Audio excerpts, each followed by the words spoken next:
I recently sat down on a podcast with Willie Leota from Fresh Moni to talk about some of my beliefs around money, my upbringing, and what I'm seeing out there in the economy at the moment. Now, this was recorded around the time that the budget came out, so some of that information starts off talking about that. But hopefully in here you'll learn a little bit more about me, and it might give you a bit of context as to some of the things that I'm now currently doing and talking about. I hope you enjoy it. Let us know in the comments how you find it. We can see that structurally this isn't working. We're going further into debt. But if we think about it, we're getting physically sicker, we're getting mentally sicker, we're getting older, our infrastructure's getting older, and those at a very high level should be enough for us to go, wow, that's quite scary. So what should we do? I think one of the reasons that people are struggling is because we haven't been honest with them. To go back to the budget says that over the next 4 years, house prices are going to increase by 6%, 6% the next year, 6% the year after that, and 6% the year after that. Like, we don't want that to happen. That's bad. Like, all that does is leave people further behind. Your wages are only going to increase by 2.5% to 2.6%. So your house price is going up twice as fast as what your wage is. Well, why would I work? You know, I could just have more property or more assets. And so this feels broken.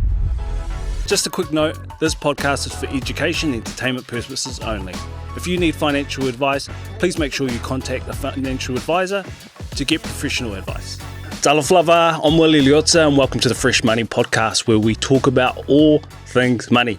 And today we have an amazing guest on the show. He's an accountant, but anything but boring.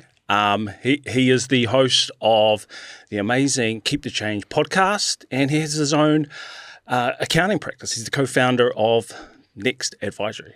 Is that right? And welcome to the show, Luke Kiwis. Thanks for having me, mate. It's good to be here, and well done with what you're working on, and the people that you're helping as well. I think we're all having a crack together, and it's good to see people hungry to learn. Yeah, big time. No, thank you. Let's start with the budget. That was announced yesterday. Yeah. What are some of your kind of early thoughts? Are we in trouble? Yeah, it's always hard to figure out because those budgets become so political, right? And I guess it's probably, if we think about it individually, like a budget shouldn't be like that. It should be simple, and we know the direction we're going in. But I think when you don't know the direction you're going in, it's then hard to know, are we doing the right things? And I think we can all think about that individually, but then at a government level and at a national level, like often I'll go around the country speaking and I'll say, hands up if you know what the goals of New Zealand are. No one puts their hand up. If you know where we're going, what the vision is, no one puts their hand up. So it's very hard to set a budget when we don't know what that is. And I think realistically, what I've learned is that politicians are normally, their job is to get re-elected. So you've got to try and balance people voting for you with the money that they have to play with as well. So some of the big changes, I guess, that we saw is that National was saying, well, we're not saving enough for retirement, therefore we want you to contribute 4% of your pay, and your employer to contribute 4% too. Now, I actually think that's really good, because I agree, whether it's National, Labour, whoever said that, I would be agreeing yes, because from what I see out there, people don't have enough set aside for retirement. So by saying to people, hey, we want you to put more in, that's going to get us in the right direction. So sometimes with these big changes, if we call that big, I think, what does it mean for the next generation? What does it mean for the kids who currently aren't thinking about it? It's easy for us to get worried about a change because we understand it in the here and now. But someone's just entering the workforce at 15, 16, 17. If we're saying you now need to put a third more into your KiwiSaver, that's going to have a big impact by the time they get to buying their first home or retirement. So we've basically said you've got to increase your KiwiSaver contributions by 33% from 6% up to 8%. So that realistically is a pretty big change. Yeah, it's huge. It's huge. So, a budget, like, why should we care about it if it doesn't really affect us today? Well, I suppose it all affects us in some way, right? Because if we think about it, like, one of the largest spends in there is superannuation. So that is paying for people to have effectively a universal basic income from 65. So a set amount, and you get to 65 and you qualify it. We don't means test that or anything like that. But I think our generation and the younger groups are open to having that conversation and looking at capital gains taxes and things like that to go, how is this going to work? Because I think we can see that structurally this isn't working. We're going further into debt. You got National saying, oh, Labour were reckless with spending. Well, I believe that they're actually going to be spending more than what Grant Robertson was going to be spending. Really? Yeah. So someone might fact check me on that, but their budget is now higher than what Grant's was. But then they'll say, well, but as a percentage of GDP, it stays about the same. And you just go, you've lost me, Yes. But if we think about it, we're getting physically sicker, we're getting mentally sicker, we're getting older, our infrastructure's getting older, we have an infrastructure deficit, and those at a very high level should be enough for us to go, wow, that's quite scary. Where's that money going to come from? And I think we're seeing a lot of younger people at the moment go, I can't see a way forward for myself here, therefore I'm going to go to Australia and have a crack over there. But those are some pretty heavy and expensive hurdles that we have as a country to face. And I believe that the millennials will probably be the generation that go, righto, like, what are we going to do about this? Because you've got too many people that are older that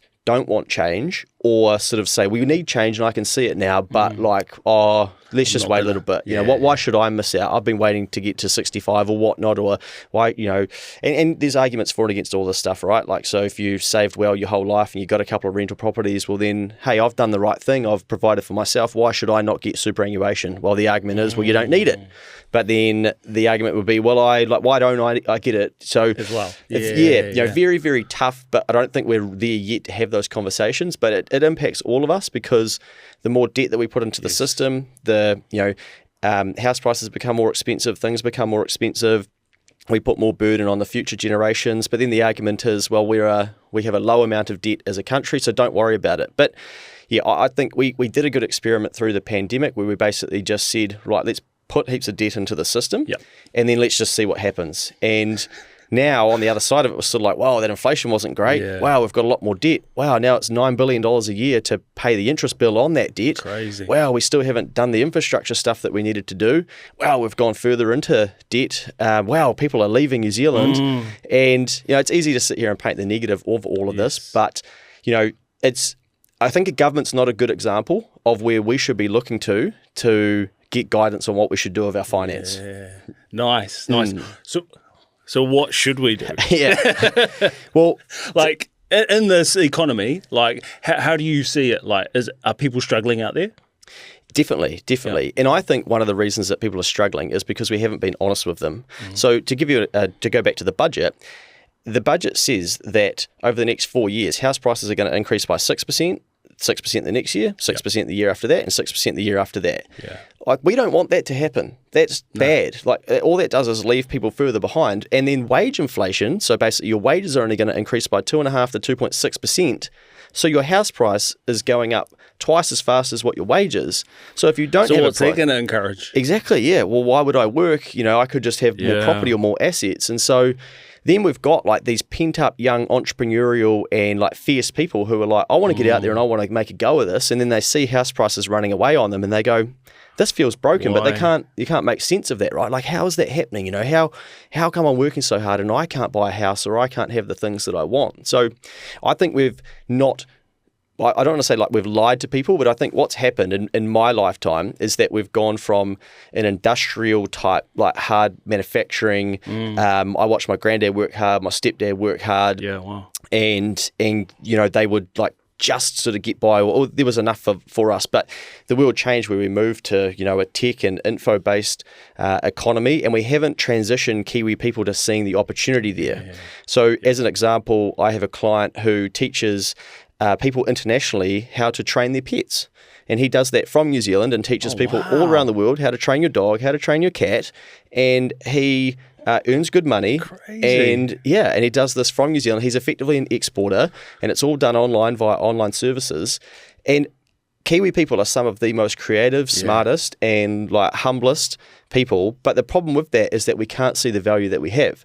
So this person can see that they could train people internationally and become a top income earner and a value creator as a global exporter outside of New Zealand. But a lot of us are like, oh, nah, it can't be me. So then we default back into the hard industrial type, I'll do the hard work, I'm working hard, why am I not getting ahead? Well, I'll do a bit of overtime. Okay, now you're getting taxed at 33%, so you only get 67% of it. Well, do I actually want to do that, or should I stay at home? So I think the world's changed from like hard work works to basically we need to teach more people how to be valuable and do valuable things, and then price that correctly, and you can make more money than you think is possible. But it's very hard to see that until you see other people doing it, and I think we've left a lot of Kiwi people behind, because we actually don't have that much of a culture when it comes around to starting, creating online businesses, do we, compared to the rest of the world? Well, even I'm going out there all the time being like, you need to increase your income. You need to find ways to make more money. People are like, mate, I don't want to hear that. It's quite confronting, and it's sort of like, well, it's easy for you to say and whatnot, but that's just what I figured out, that if the government and the central banks and money's going to become worth less and things and assets are going to become worth more expensive, one of the answers is to make more money. Sure, one of the simple answers is to review your budget and cut out the subscriptions and whatnot, but that only takes you so far. Then you go, oh, I did that and I'm still sort of here and I still want more. Well, you got to increase your income. And I guess I bring a different blend to the financial literacy conversation because being an accountant, I try and take the business principles and show individuals like, hey, you can do this stuff too. And it might be selling stuff around the house. It might be monetizing a skill. It might be knocking on 10 doors in your neighborhood and saying, hey, would you like me to clean your gutters for you because you're older, you can't get on there and do that, but I can see water dripping out and it's $150. All of a sudden you get paid $150 for an hour and you go, well, hang on. I thought I was $30 an hour. Like in my job, I get paid $30. Exactly. What just happened there? Wait, what do you mean? Like how someone just paid me $150? And then all this like, oh, this is a low wage economy. Then you're like, well, I can't believe that anymore because that person just paid me $150 and they referred me to the neighbor. And then like you go on your journey. So I think I'm trying to plant like little seeds around that stuff to help people see what could maybe, they could maybe do or what their value could be. And then they choose like how far they push that. Yeah, nice. KiwiSaver. Everyone's taking a bit of a haircut. What's your take? Good? Bad? Yeah, I love it because it forces people to save. Now, as much as we like to think, well, I can look after myself and I'll do my own investing and whatnot, you're not going to. I started investing 20 years ago now, but when I say started investing, I was buying shares and then selling them 2 weeks later, thinking I was going to get rich. Penny stocks. Yeah. Or even Auckland Airport, and they would go down a little bit. I'm like, I better sell them. What's happening? I didn't know what I was doing, but I was learning. But really, investing in New Zealand at a retail level has only really taken off in this sort of last 8 years when some of these platforms have come in. The beautiful thing about KiwiSaver, once you contribute, you're going to get advice from your KiwiSaver provider, you're going to get emails from them, you're going to get education, you're going to pay more attention to investing, and we actually increase the understanding of investing and money through all of those KiwiSaver providers. So even with investing, if you want to get into it but you don't think you've got any money, I'm like, invest $1. Because it's no different. Exactly. You've still got to transfer the money. You've got to pick the stock or you've got to pick the fund. I'm like, the learning journey is exactly the same between $1 and 100 or 10,000 or whatever, right? And so if you're not going to learn about it here, what makes you think you're going to learn about it at 100, 1,000, $10,000 or whatnot? So something I see all the time is people come into money and they go, hey, like, where should I invest? And it's like, you probably needed to be learning about that before because now you're at risk of someone ripping you off, making the wrong decision, all of these things. So yeah, I'm a big fan of KiwiSaver because as a financial advisor explains to me, the beautiful thing about the design of it is it protects us from ourselves. So what that means is once it's in there, we basically can't touch it. Yep. And the number one rule of compounding is don't touch it and let it compound. But much like me, when I started investing as a young fella, I would touch it. And I would oh, okay, it's gone up 30%. Bang, I better take it out. And then I'll look back and go, oh, I brought Fisher and Paykel at $2.50. They're $30 a share now. What was I thinking? But you don't know, But the beauty of KiwiSaver is it sort of brings you... Is it because you haven't had that time in it? Yeah, 100%. Like you haven't seen that it just keeps going. The general curve goes up. You see the graph before you buy them. But you don't know how that graph's going to continue. Exactly. Yeah, I brought A2 Milk, which is a pretty well-known-ish company in New Zealand now. I brought them at 10 cents when I was at university. They went to 40. I thought I was like, I could go work at JB Ware. Like, sign me up. I'll advise them. Yeah. And then they went to 80 cents. I'm like, oh, okay. I sold at 40. And then they went to 30 or 20-something dollars. So if I kept my 10 cents right through to $26, I would have a lot more money than I do right now. But I probably wouldn't have because at $10 I probably would have been like, mate, I got to this has gone too far. I've got to take some out. Yes. And then I would have seen them go to 15. I'd be like, oh, maybe I should get back in. So it's really easy with finance to look at something and go, oh, this is the decision I would have made. Yeah. But true. That's not what happens. Yeah. We make the decision with the information that we have at the time. And that's right. And that's part of it is understanding that we always have incomplete information. I brought some shares in Sky City based on the theory that, the house always wins. And therefore, that's a business I want to invest in because they never lose. Well, then we went into lockdown a month later. I'm like, oh, seriously? But then that business has just been killed since. Like their share price has just come down massively. So my simple thesis, like incorrect. So you can like get this stuff wrong, and that's why a lot of the advice is invest into funds or let someone do it for you, and that's what your KiwiSaver provider is there to do for you. Take all of that thinking away and go, we're gonna, based on your risk tolerance, we're gonna put your money to work in here, there, or wherever. So I would suggest getting advice around that as well, so you can learn through the process. Interesting data from the Reserve Bank. So a simple way to understand this: we're all paying interest to the bank in some way, shape or form, right? Yep. The Reserve Bank, who kind of govern all the banks in New Zealand, they track that. So they track how much all the banks paying to them, and they put it into a graph per quarter. And basically, as the official cash rate increases, all of us pay more interest, and then as it drops, then we start paying less. But remember, there's a massive lag because then our loans roll off and then they get refixed. Well, the March quarter in 2025 is the first quarter that it's actually decreased. So it peaked in December, and so that's the maximum quarter where we paid the most amount to the Reserve Bank or on behalf of all the banks, and now it's slowly dropped. And this back half of the year, more people are going to have more in their back pocket. And I think all of us need to be thinking, if we're refinancing debt, like, what am I going to do with that difference? Because I had a good example yesterday where someone said, we're going to end up with $800 more in our back pocket per month. We went and ran the calculation on keeping the payment the same and living the same lifestyle. We're going to clear our debt 17 years faster. You know? And again, that's not something that's well taught. It's like, your loan's 30 years. Okay, that's the product. With a loan, we fall into this default of like, they told me it was 30 years to pay it off, therefore it's 30 years. But I say to people, with increasing income as an example, I say, well, you've got to get excited about it. It's got to mean enough to you. So you might say, well, what's $100 a week? Well, okay, it's $5,200 a year, but let's go and have a look at clearing our mortgage $100 faster per week. Oh, that's going to save me 7 years. Do you mean I'm not going to pay the bank for 7 years at the back end? Yes. Okay. Maybe it is worth making an extra $100 a week. What are you going to do in that 7 years? You might invest, you might travel, you're not going to have stress of the debt repayments going out. So I think we need to retell the importance of understanding some of the stuff at the front end to save some people some time at the back end. Do you think that people have to go through a bit of pain before they actually start using their money properly? Because like when rates were at 2.99%, everyone was feeling good. Like the economy was like, everyone was kind of just happy to be alive, happy that their rates were so low, and they borrowed more to increase the size, to buy another house or to complete renovations. But I did. Like, I ended up with a $15,000 credit card with 13 grand of it,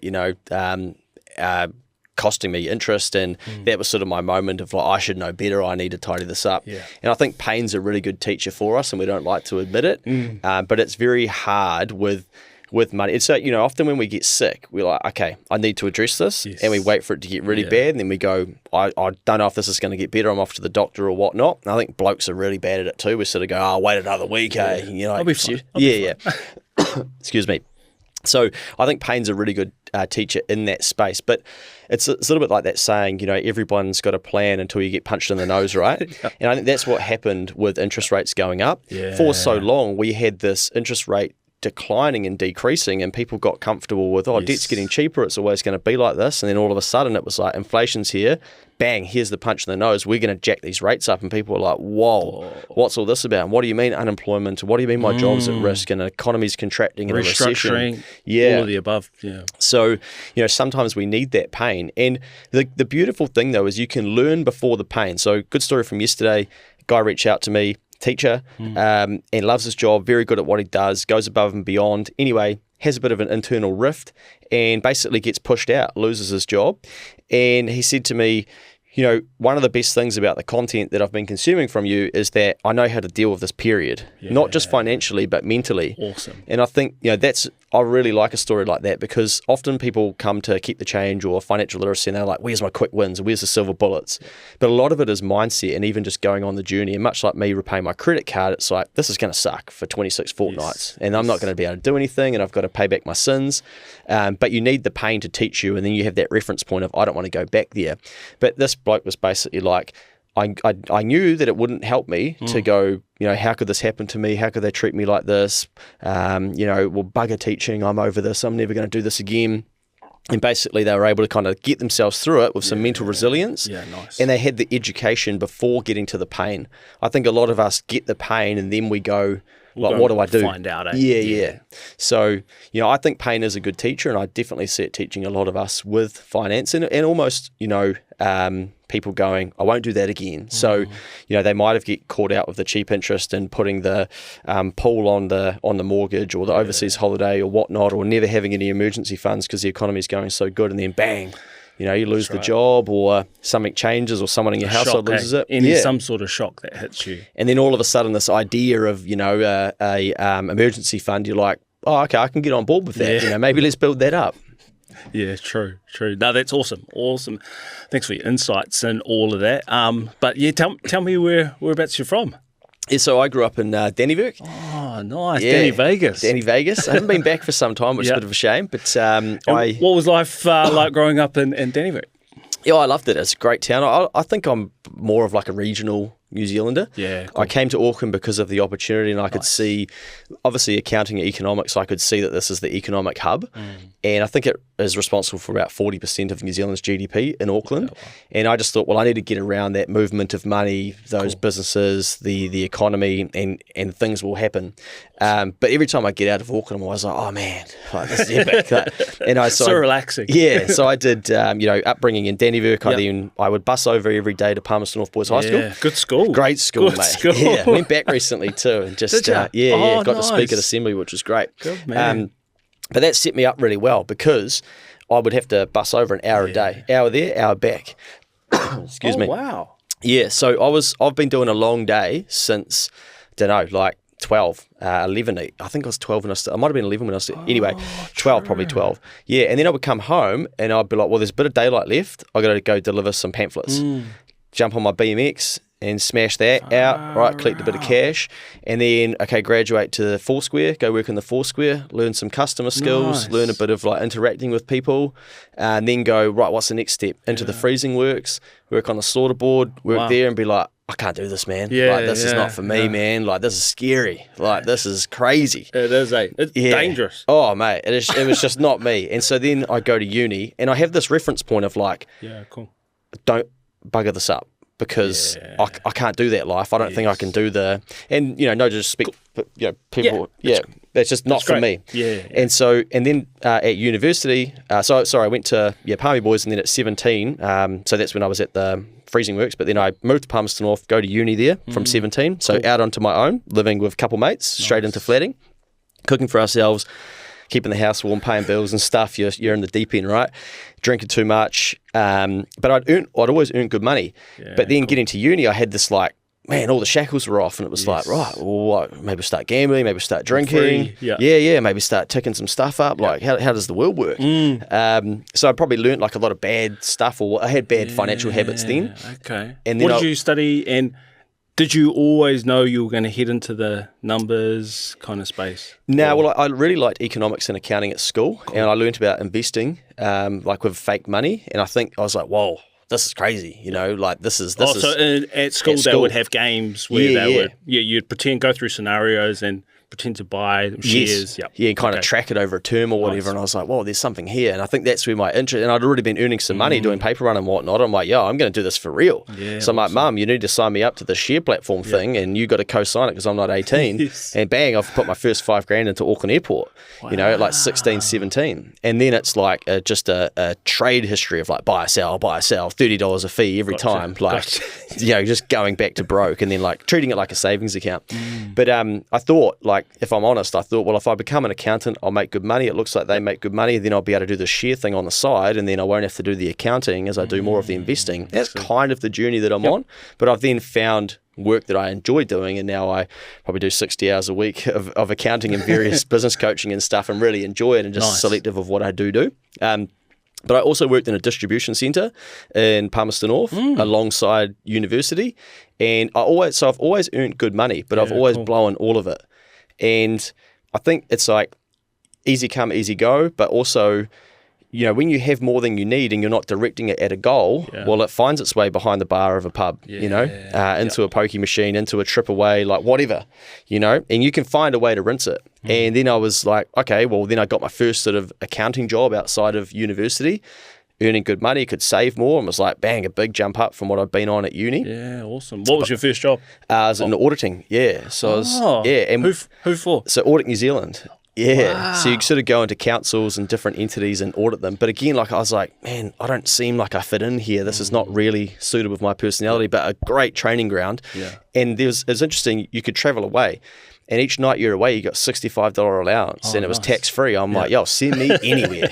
And you mean like if I take my car, I get a reimbursement? Yeah. So I've always sort of been like looking at ways to. And I was selling feijoas when I was 17 out of my out of our first flat. So and you making always good had money. that kind of entrepreneurial. You were never going to work for someone else. Yeah. Like, and even at Audit New Zealand, we'd do annual training, and this lady said to me and a few others, pulled us aside. And honestly, like, this is one of the best training grounds. Like, we learn how to speak to people and hold yourself, talk to a CEO. It was crazy, like how much money they invested in their staff. Yes. And she said, hey, like, you guys aren't going to make it here. And I'm like, whoa, does she know that we went out on the piss last night? Like, what's going on here? Did she see us? Yeah, I'm like, whoa, okay. And I'm like, oh, what do you mean? Like, no, we love it. Yeah. And she's basically like, look, I've been doing this training for a number of years, and you guys are sort of the personality that you're probably not going to fit into this environment longer term, and maybe you can't see it. And she was right, man. Like, we all four of us were like first to leave our year group, gone, off into something else. But so then I sort of got into public practice or general accounting, and I found my feet in there, and ended up in Hawera in Taranaki. Oh, nice. Yeah, so I've sort of done a lot of time in regional New Zealand as such, and then I packed up my car and I was like, I need to get to Auckland and just see what's happening up there. Yeah, cool. And had my cat in the front seat and loaded up my shit in the back, and that's all the assets that I had. And I had a house in Hawera at this stage, and then I was driving to Auckland crying, being like, what am I doing? And then I'm like, let's get stuck in. Come the Thursday, I'm stuck in traffic for 40 minutes. I'm crying again, being like, what a dick. What is this city? It takes 40 minutes to get to work, and then you have to pay for parking. I'm like, this is shit. And the parking isn't cheap. Yeah. Like, it's not cheap parking compared to the region. Mate, I was working in Parnell. I'm like, man, like, who are these people? Where are these Ferraris around here? Like, what is going on? And I'm like, buying my lunch and stuff. So anyway, I sort of eventually left there and started a business. And part of it, like, I'd done entrepreneurial things throughout my journey. I'm probably 26 by this stage, maybe 27, maybe. Okay. And I liken it to, I often say that I said to my boss, I was like, I have to go, mate. Like, this is a great job, but I got to get out there and I just got to have a crack at some of the things that are inside of me. What made you leave? Because there's a lot of people that are there by, these golden handcuffs. There's a lot of perks. You get a lot of things paid for. There's bonuses, and there's that regular salary fortnightly that comes in. Well, I wasn't stuck to a mortgage, so that helped. I knew that I could move home if everything didn't go well, but also probably overly optimistic and confident in myself. So I was sort of like, I'll go out there, I'll build a business. It takes 6 months. Let's roll, baby. Like, this can't be that hard. I got out there, I'm like, holy shit, man. What is this jungle? And I went backwards, and I did have to move home, and I would drive in from their place, hour 40 in the traffic. But I would use all these things, sit in this traffic in the dark and be like, I can't do this forever, man. Like, I've got to make this work. And, my mate, I was doing it alongside a mate. He was starting his thing, and he ended up moving home to my parents as well. Yeah. My parents are very supportive, and they're just kind of like, oh, look at these two dickheads, starting again in their late 20s, thinking they're going to conquer the world. Very supportive. Yeah, but we've both gone on to do great. And I think having somebody alongside you and seeing how hard you're each working, and just a bit of a pep talk when it's not going well, like, I owe Ben a lot of gratitude, my good mate, because we're sort of there for each other, and just sort of like we would go how for important is to have a buddy, a partner there when you're co-founding something? Oh, massively, mate. And that's not my business partner, but I'll come back to that. Yeah. But massively. And I think we all, even with any financial journey, like, if you can share why it is that you're doing it, what it is, and you can, like, have a two-way sort of convo and jazz each other up, but not sort of be like, we got this, like, let's get it hand, like, nah, like, what are we actually doing? Yes. It's really, really important. Practical. Yeah, because I think we do need to share some of the things that we're thinking about and get, and like sometimes we get low and we need someone just to give us like one tidbit, and it's like, right, we go again, So I had Ben alongside me, then my business partner as well, and I probably just underestimated like how hard it was going to be or how long it was going to take. But I just drilled my brain with like motivational content of sort of hardest worker in the room, just stuff where I'm like, I know I don't understand what's happening, but I know I need to keep going. And if I keep going, and if I can do this for 5 or 10 years, like life will be sweet. This just sucks, and I want to be at the 5 and the 10 year mark now, but that's not how it works. And so you just got to go through the grind. So I was driving like to speak to a client. Like eventually I made a bit of money, and I would go like live in someone's sleep out and whatnot. Is this next? When I'm accounting at this stage, Okay. And so like I'm like trying to win clients and bring clients on, and I would like drive to Mangariwa and have like a client meeting at 7 o'clock at night, and then drive home, and then like come on, like send the engagement letter. They wouldn't sign it. I'm like, damn it! So like what is happening? And you just have all those no's. Yeah, man. But man, it's so good for you. And I mean, very like lucky. How hard is it to come back in those early days from disappointment? Yeah, it does knock you around, but you just have to like have a bit of an iron mind and accept that you're not going to get yeses, and there is heaps of rejection. But there's a saying like the best teacher is adversity, or you'll never meet a better sparring partner than adversity. And it's like, man, we should all relate to that, and that's the reality of life, and we should lean into that. And so what I started to do is like when it would happen, I'd be like, oh, boom, like another no, let's roll, baby. Like, at least I did everything I said I was going to do, Nice. And then the win's got to be coming. And I would start to go into situations more confident as well. But you have to expect that you're going to get no's. It's going to be hard. And I still get them, but you just become a bit more like resilient to them. But interesting, once you start doing well, like you have this sort of confidence swag that changes because you're not desperate anymore. You don't need things. Like the world starts bringing you more stuff, and all of a sudden you're like, oh, I don't need. Because you're not you don't look, you don't sound like the desperate guy anymore. Right? Yeah. So like we turn away more work than we say yes to now. Like that's the stage that we're at. But like that was real weird to do that, and even I'm like, I have to try and explain to them like why I can't. Should I call them back? And people are like, oh, okay, well, like that's strange. Like it's not what most businesses are like, but that's just the business that we've built. So it's great if you can get yourself there, but even if you can feel like that through it, because the danger of whatever we're doing is we look for quick wins or things that our gut tells us like, don't do that. It might be like multi-level marketing or something that we know deep down, like, do I really want to be doing that? Like, did I see myself doing that? Like, or is it just a quick win? Should I maybe just clean the neighbor's gutters instead for 150? Or, and so you've got to try and like figure out and navigate through like what really sits well with me so that I've got energy to keep doing it. Yeah. Tell me a bit about the school rebates. Like, was that part of you kind of giving back to? So that was the first business that I had a go at, and that was when I quit my job. I was like, right, we're going to have a go at this, but I was also doing like some other little things as well. But I was flying back down to Palmerston North to see family, and this guy on the plane said to me that he'd just been doing his donation rebate claim. And what that means is that a lot of us pay school fees, but there's a donation portion to the school. If you pay that donation portion, often you can get a third of that back as a rebate, and you can go back 4 years. He was saying to me, like, it's so hard to do. And I said, mate, it's just a paper form, and then you attach the receipts and you're done. Like, it's literally the easiest part of the New Zealand tax system. And he said, no, it's hard. If there was an electronic way to do it, that would be epic. And so I'm like, whoa, hang on. Entrepreneurial mind is like, well, is there an opportunity here? So then I start Googling, like what's the value of donations to schools and stuff. And so interesting. There's millions of dollars every year that goes unclaimed. I might go back to my job, and this is where I've met my now business partner. And I'm like, mate, like I had this convo. I reckon there's something here. And he's like, let's explore it.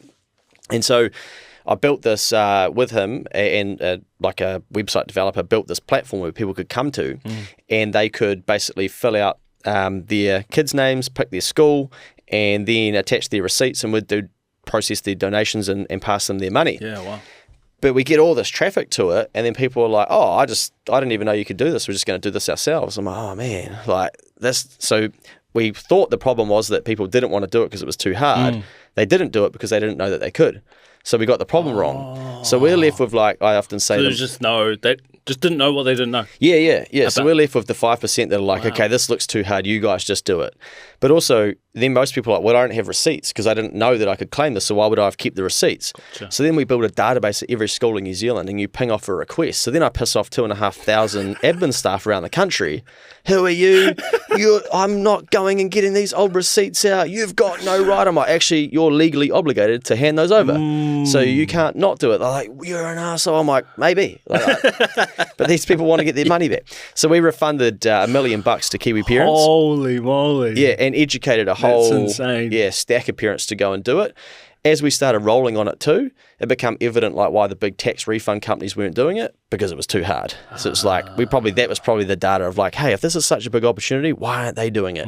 But when you're young and like naive and sort of getting going, like business doesn't work out the way you think it will, but you navigate it, then you're like, okay, spot that, bank that lesson for future. The IRD come along and they're like, if this works, we're going to build this infrastructure into my IR. You guys are done. Like, oh, okay, thanks. Yeah, great. And we've got to pay for our own lunch for that convo. Yeah, sweet. Okay, great. And we're like, whoa, there goes our business. Yeah. And so alongside that, we took a lot of the lessons and started building out Next Advisory, the accounting practice. And then we started with 0 clients and we've now probably got about 130. Oh, wow. Yeah. Wow. So it's not like, we're not competing with the big boys at top of town, but we're very, specific about who we take on. We do a lot of advisory work, so they might stay with their client, but we might take them through business planning over 90 days and help them get closer to their goals. Yeah. How many staff do you... So we've got a total of, there's 6 of us, and we're currently hiring for a senior accountant. Yeah, awesome. Yeah. Awesome. You do a lot of, obviously, speaking in schools, like you said, events. Is that been something that you do easily? Like, do you enjoy it? Do you enjoy speaking in front of people? Yeah, I do. And I won a speech competition when I was at primary school. And like I can still see the photo. Really? From being in the newspaper.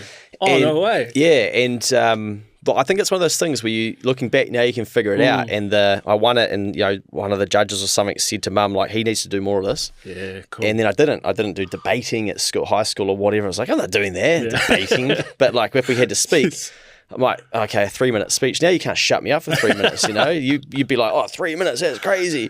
But I didn't seem to mind it. And then as I got into chartered accounting study, you have to do group stuff and presentations.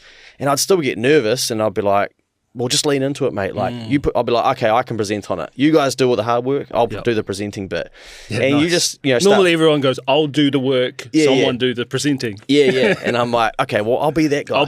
Yeah. Nice. And I've got about 60 grand worth of speaking booked in for this calendar year. Oh. Yeah, the goal is to do 100, and I think I'll get there. Man. Yeah. But that's like, 12-year-old boy, and then like out of it, and then like, okay, I know there's something here, I could be doing it. But and when I quit my job, I think I was getting paid 80K. So, to make 80 grand speaking is, That's awesome. Yeah.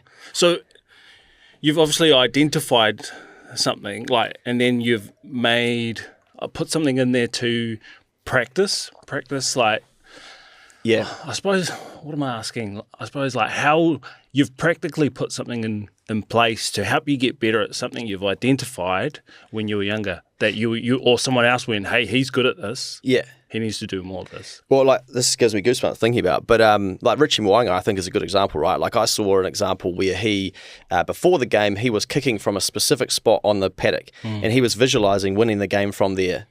And he wins the game from there later in the game with about 3 minutes to go. I see that. I'm like, that should be the main story on the news. That should be like, this is Richie Mo'unga doing it. This can work. Let's dig into that. Let's do a whole podcast on just that. Yeah. But it's kind of like, oh yeah, that's pretty crazy. Yeah. Like, anyway, what else happened in the game? But if you think about it, like, he didn't, like, I can't do that. I'm not allowed to go kick that winning. Like, hey, I'm in the crowd. Can I come kick the goal? It's like, no, bro, you haven't done the reps. You're not in the arena. Piss off. Like, we're gonna exit. We're gonna exit you if you get on this paddock, right? So, why is he there? Well, because he did the reps, but he's still visualizing that he can do it, and then we're all clapping and sculling a beer when he does do it, right? And he wins the game. We're like, he's the GOAT. But like, how many reps did he do? But then how did he know to do those reps? Yeah. Like, he must have seen himself that he could be that person, and I think not enough of us like realize that these sports stars are doing this stuff. All these successful people, like, they have frameworks and they're leaving frameworks behind for us, and we're just sitting there in the crowd being like, oh, that was a mean kick. Yeah, wish I could do that. Yeah. Or like, oh, I reckon I can. Then we go there on the Sunday and we're like, oh, actually, I can't do this. So, what's that framework? Okay, he's still visualizing. He believes in himself, but he believed in himself at an earlier age. He then goes, well, they're not just going to put me in the All Blacks. I've got to do the work. I've got to do the training. I've got to do the reps. I've got to get noticed. I've got to actually know that I'm good, and that's okay. It's all good. Like, imagine if he said, imagine if he got the ball in that moment and he goes, oh, guys, can I just borrow the mic? Oh, I'm actually really scared. I don't know if I'll kick this. Everyone will be like, he should be booted out of the All Blacks for thinking like that. It's disgusting. It's a loser's mindset. It's like, we don't let them think like that. So then why do we do this stuff to ourselves? Hopefully that helps answer it in like a different way. But I think if people, see where they want to be and then actually lean into that and believe in themselves and then do the reps and just, know that if you outwork other people and are willing to do things that others aren't, then you can be that person and everybody will celebrate you in that moment and go, wow, like how do they do that?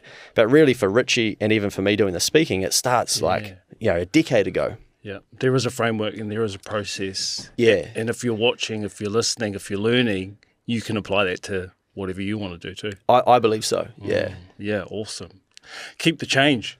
It's one of the most listened to financial podcasts in the country. What made you kind of start that and the newsletter too? Yeah, well, it's actually 5 years yesterday since I started the newsletter. Yeah, so I would go home and I would kind of have conversations around the budget and politics and the economy and stuff with my parents, and we would always come back to the fact that people don't learn enough about financial literacy, and my stepmom sort of said, well, like, what are you going to do about it? By this stage I'm getting some runs on the board and whatnot, and it's sort of like, well, then do something, mate. That's the question, isn't it? If someone asks you that, you are then responsible to an answer. Or yeah, I mean, I can keep arguing and saying that there should be more, but I'm like, okay, if you do nothing about it. Yeah, like what can I do? Then we have this beautiful thing called lockdown where I'm in my apartment, this single bedroom apartment, looking out to the cruise ships leaving and stuff. And I'm like, well, what can I do in here with all this spare time? And I thought, well, people had started asking me about what's going to happen with the economy. I was trying to figure it out. Like I'd been to Melbourne the weekend that before we sort of locked down, where they got COVID in Melbourne. I was on that last flight home before you might have to quarantine and stuff. And then I started feeling ill, and like everybody at that time was like, whoa, what am I? But I was probably just had run down after being on a bender. So I like self-isolated myself, and then like we actually go into lockdown and whatnot. But I was already planning. I've got notes from like, okay, the world's going to shut down here. I'm like, okay, how am I going to get through this? Like, what's going on? I was just getting momentum with my accounting business. So I'm like, this is bullshit, man. And even like wage subsidies and stuff came out, and I looked at those and I was like, we qualify for those, but we don't need them. I was like, I've seen this trap before, man. This is like my 15 grand credit card. I'm like, I don't need that, but I ended up 13 grand in debt to it. I'm like, I'm not going to take these. So my business partner and I had an interesting conversation of like, just because we can, should we? So we chose not to take a number of subsidies. And I was like, let's just make it harder for ourselves. Like, let's go. Like, let's grind through this and just figure out what happens. And so, I don't know, it's probably a bit of a different mindset to a lot of people as well. But I then sort of thought, well, if I can unpack some of these thoughts and help other people learn, well then, like I'd created content and stuff by now, and I've been through some iterations. I'm like, all that's going to happen, if I'm as good as I think I am at explaining some of these things, people are going to learn, they're going to take action, they're going to say thank you one day, I'm going to add heaps of karma, and I'm going to get mine. Awesome. It'll come back around. And I've kind of, lived by that principle throughout my life. Like, the more value you give, if you can give more than you get, then like good things will end up happening. Yeah, so good. And so that's basically, I wrote a money mail 22nd of May 2020, and it was called Rich Arseholes, and it was basically like, okay, we talk about these rich people in New Zealand, but does that actually help us? Send that out to about 200 people. Today I've just sent one out. It's episode 263, I think, and I haven't missed a Friday.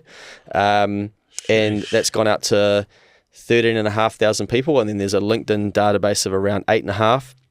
I'll record it as an audio podcast. The podcast gets about 35 to 40 to 50,000 depending listeners per month, and then YouTube's just gone past 1 million downloads. So insane. Yeah, man, these things like take you on the podcast's about to go past 2 million audio downloads, YouTube 1 million, 1.1. But you go on these journeys, man, through it, and you meet different people, you get access to people, they like what you're doing, they say thank you, you get sent shit. Like, it's just, your life just completely changes, mate. It's real. You get invited to speak and they pay you $6 grand. Like, so good. Yeah. Man, congratulations. Thank you. That is awesome. All from starting, like having that first email. Yeah, and they're not stopping, like consistency, it's just like Richie, He was good at kicking. He was like, I'll get better at it. You know, Bodie, D-Mac, all of them, right? Yep. The Warrior Boys, like all of these, you know, people, the top ones are very consistent at what they do, and they know that they're good at it, and so they carry on. And then, we all look at it and be like, oh, wow, that's pretty epic. But we don't see all the stuff that they're doing during the week. Yeah, awesome. You've said money isn't good or bad. Can you explain that a bit? Yeah, well, I think money gets a bad rap where we sort of, I guess a better way to explain this is if you hold up a note, or if you look at the numbers on your screen in your internet banking, pull out your internet banking now, it doesn't say anxiety. It doesn't say depression. It doesn't say fight with your family. It doesn't say angry. There's no emotions written on any of this. So where does it come from? Well, it must come from us. So why does it cause so much anxiety, stress, worry, fights, arguments, division and stuff? Humans, like we do that. So money is a tool, nothing more, nothing less, is something that I learned. Just like this cup, you know, it can hold water and I can drink from it, or I can smash it over someone's head and, you know, maybe kill them. Like, is the cup bad? Is that like the tool? I'm not using the tool. You know, similarly with a basketball, I'm shit at basketball, but someone who's good at it, like, they're good with that tool, and they become, you know, somebody who's, you know, plays for their country or can make a lot of money doing that. I can't do that with that tool. So money is basically just a means of exchange, but we give it all this negative connotation and energy.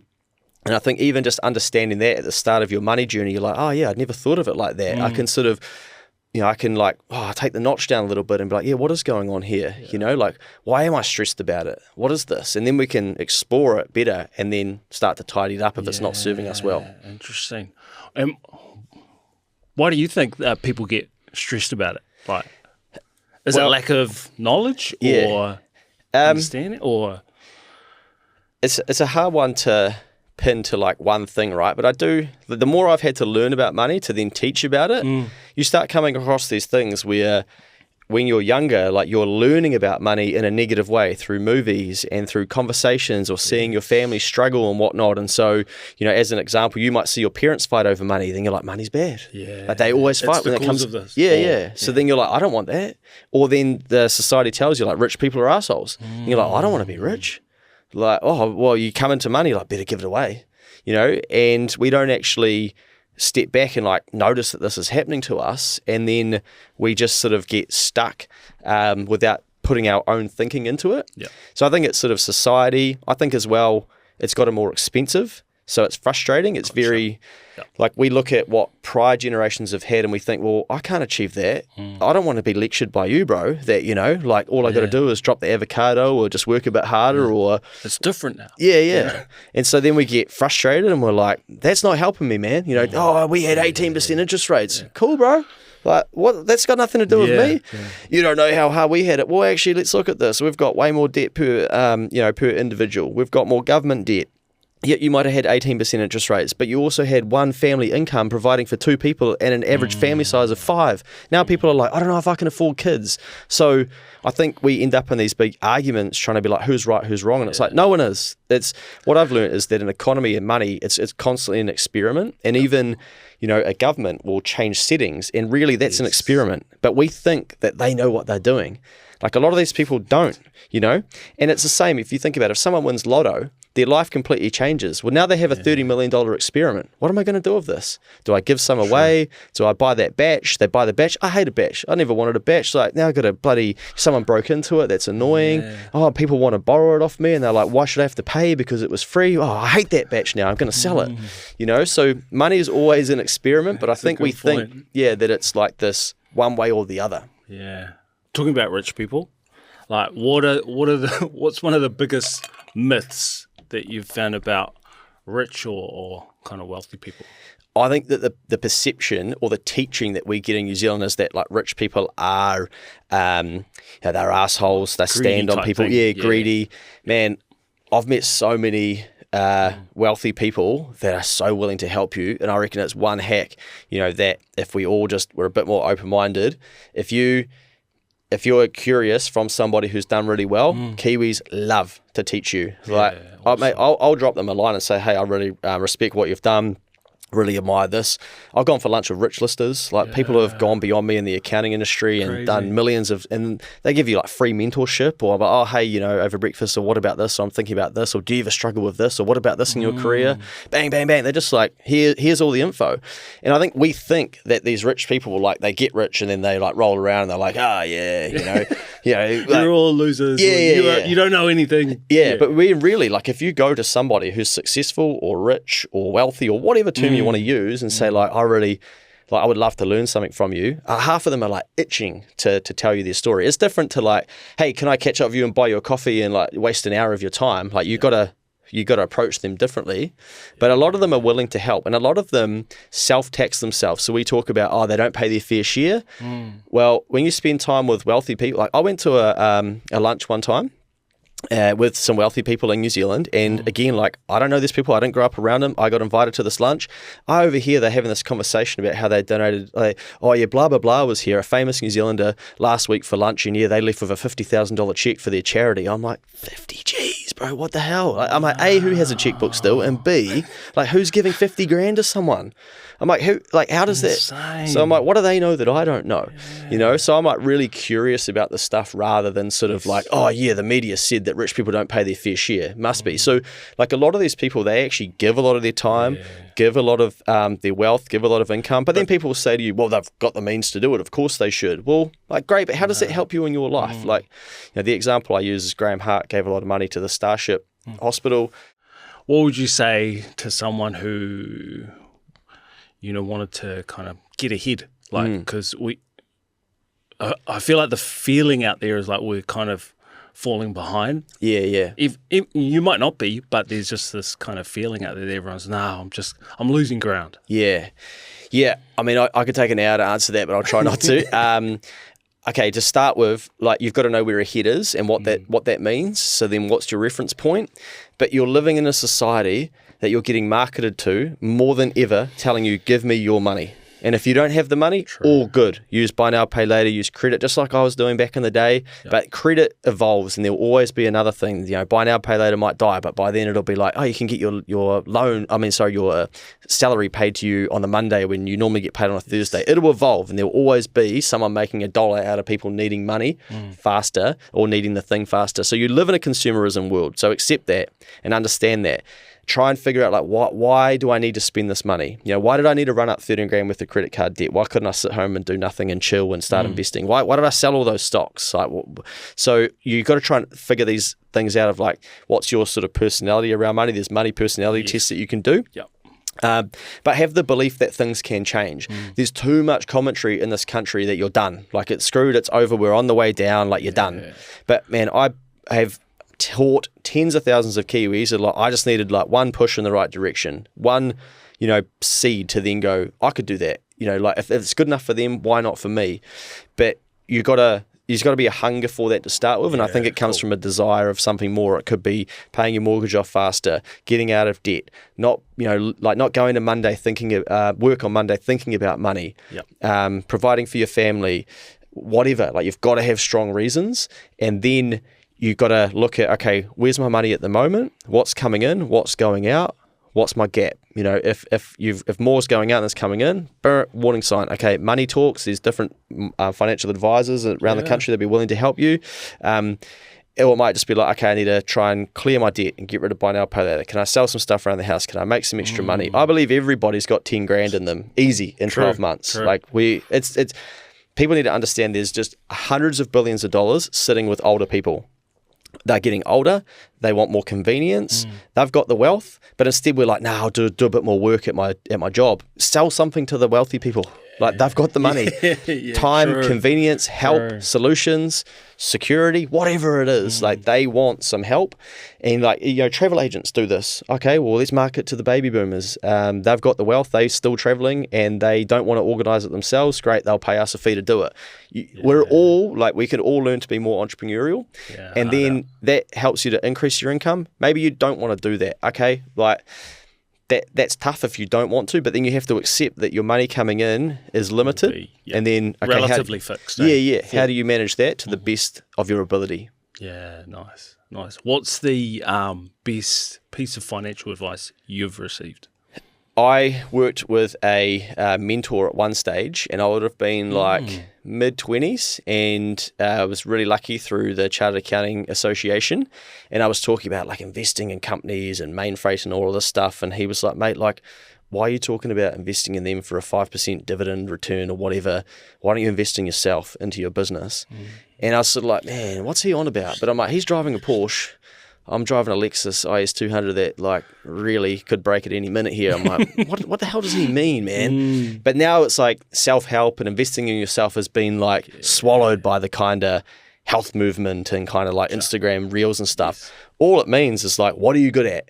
Like, go all in on that. Richie, kicking goals. You know, why is Richie the kicker and not someone else? Because he's better. Because he probably did heaps of practice. Same with Dan Carter. Like, shock. Dan didn't just roll up and go like, oh, I can do that. Like, he got really good at it, you know?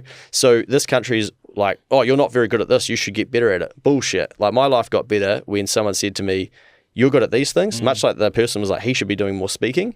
Like, I ignored that for years. What are you good at? What's your skill set? Where can you add value? Lean into those things. Awesome. You'll go further. You'll have more energy to do it. Good things will happen. Opportunities will come, and your life will change. And everyone will be like, how did that happen?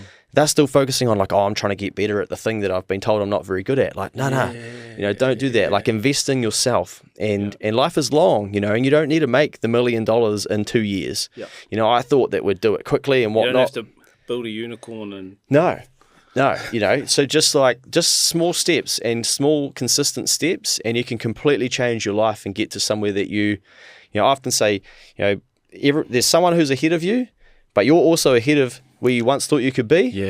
And that's amazing. You know, you've done it before. You've got ahead of where you once thought you could be. So you can do it again. So we reset it and go, where do we want to get to? Okay, well, like, who do we need to become to be that person? True. Like Luke, who's like focused on main freight and their dividends and reading their annual report and stuff, like, he's not actually going and making any money to invest into main freight. So pull your head in and, you know, because you need the money to invest. 100%. So this dude was kind of like, what are you doing, man? Like, get to work and focus on your stuff, and the money will come, and then you can invest into main freight. That's cool. Hey, this is my final question that I ask all my guests. What does wealth mean to you? Fulfillment, bro. So like having choices and options and being able to say no to things you don't want to do. So, you know, there's I always butcher this, but I saw this saying the other day, and it's like a wealthy man has 100 problems and a sick man has one, you know? And I think health is wealth. If you're not looking after yourself, then it doesn't matter how many assets you've got, what your net worth is and what your income is and how much tax you pay. None of that matters. You're lying there being like, I want to feel better. So I think, wealth is like not being controlled by money and getting out of that a little bit and being like, okay, I can make more, I could spend more this month than last month, but it doesn't impact me. I can still show up and I'm not like thinking about it. And you sort of, pull yourself away. But I think a lot of people think that wealth is like more assets and more, and then I got the house, now I need the batch, but we need a boat for that as well, and the neighbours have got that car, we should get that too. And next thing it's like, okay, you got all these assets, but they, you know, there's also a saying like, what you own owns you. So you have to be real careful of what you own. Interesting. Because it can suck you, you know. So you think we live in a world where it's like keep stacking up more stuff. But I've seen heaps of wealthy people, even I had a meeting with one who's got tens of millions, and he's like, mate, kids moved out of the house, hate this house, feels lonely, got a mild depression, like I'm missing them, we're going to put it on the market and sell it. You would look at that and you're like, man, that's the goal, that's the dream. He's like, mate, we can't get rid of this thing soon enough. Wow. Interesting, eh? That's crazy. Yeah, I'm very lucky, bro, with the people I get to speak to. Yeah, you get a lot of insights, perspectives. To learn from it. Because like I would be like, well, most people would have that house on their vision board, and then he's like, mate, like we don't want this thing, eh? Like, we're downsizing, we're selling, we want to be closer to the kids and stuff. Like we thought this would bring us happiness, it doesn't. It's got too many bedrooms, there's too many outgoings. Someone else can have it. I'm like, whoa, man, okay, there's a lesson there. So maybe that's not the top of the mountain, you know? Sometimes you get there and you're like, oh. Yeah, I think feeling content, man. Like, I've never. The wealthiest I feel, bro, is like when I go to something and I'm like, okay, I can get the check for this, or I can like I'm not having to log into my internet banking to be like, can I afford these 3 Woodstocks at the Warriors? Like, I better transfer some money from my savings. I'm like, so good. I hope so. Luke, thank you so much for coming on Fresh Money. You've dropped so many pearls of wisdom, so much gold there that we can all learn from, man. So thank you. Bless you, your family, First Advisory, and of course, keep the change. Thank you, bro. I appreciate it.